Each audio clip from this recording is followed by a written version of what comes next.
मटका जुगार अड्ड्यावर पोलिसांची कारवाई। बंदी असूनही चोरी छुपे बेकायदेशीर व्यवहार सुरू।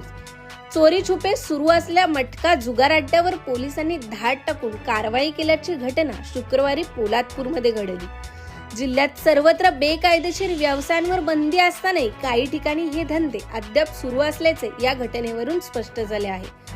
पोलिसांनी गाडीतळ परिसरात केलेल्या कारवाईत मतदार नबी शेख या इसामावर महाराष्ट्र जुगार प्रतिबंधक कायद्याअंतर्गत गुन्हा दाखल करण्यात आला असून त्याच्याकडून रोख रक्कम व मटका जुगारासाठी वापरले जाणारे साहित्य जप्त करण्यात आले आहे। या प्रकरणाचा अधिक तपास सहाय्यक पोलीस निरीक्षक आनंद रावडे यांच्या मार्गदर्शनाखाली सुरू आहे। जिल्हा पोलीस अधीक्षक आंचल दलाल यांनी पदभार स्वीकारल्यानंतर जिल्ह्यातील बेकायदेशीर धंद्यांवर पोलिसांनी प्रभावी कारवाई करून अनेक ठिकाणी असे व्यवसाय बंद केले आहेत। मात्र या व्यावसायिकांनी देखील आता शक्कल लढून ऑनलाईन माध्यमातून किंवा मोबाईल ॲपच्या सहाय्याने हे बेकायदेशीर व्यवहार पुन्हा सुरू केल्याचे दिसून येत आहे।